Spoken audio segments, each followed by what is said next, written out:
Welcome back to Building Dad Bod 2.0. Today I'm going to do a quick review on the Bells of Steel Belt Squat 2.0.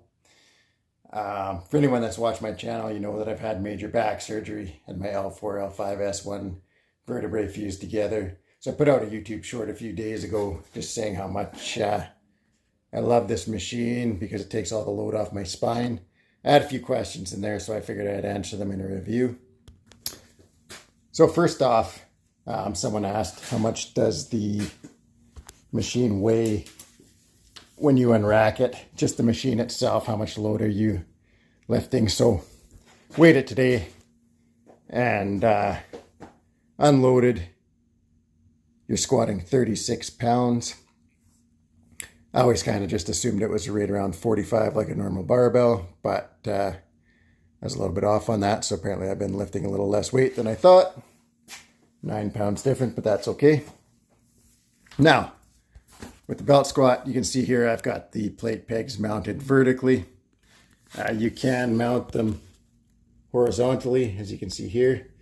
But however long these are, 16 inches, 18 inches, whatever they are, then that's sticking off the sides, so it takes up more space. The nice thing about having them mounted horizontally is that they basically have a built-in safety. Then if you got 45-pound plates on there, plates touch the ground. You can't go down any lower than that. But I like having them vertically. Like I say, it takes up less space and I can get more squat depth out of it. Now, you can see here, 1, 2, 3 band pegs on either side. I like to add a little more tension, especially to the top of the movement.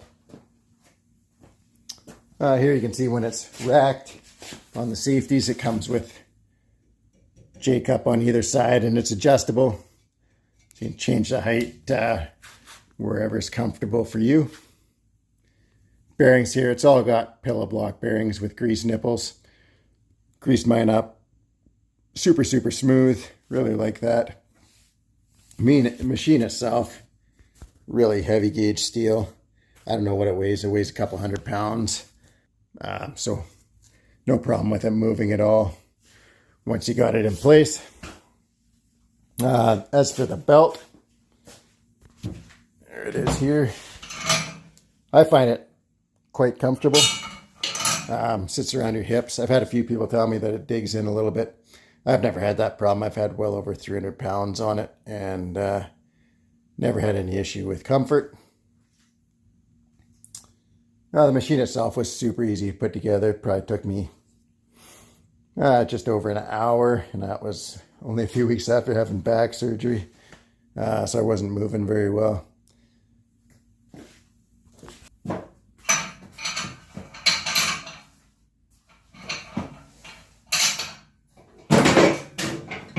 So you just get your belt clipped onto the carabiner. I always leave one side clipped on. Get your feet set where you want them. Pull the safety back, you're now unracked. Then you just squat. Hold the bar, or you can go hands free. And it's super easy to change your foot placement, so I'm narrow now, get a little more depth. And I'll go right down. The machine's touching the floor there. Back up. I always keep a couple 2x6s screwed together on the machine. Use them as blocks for doing calf raises. Now I can go right into doing calf raises on here.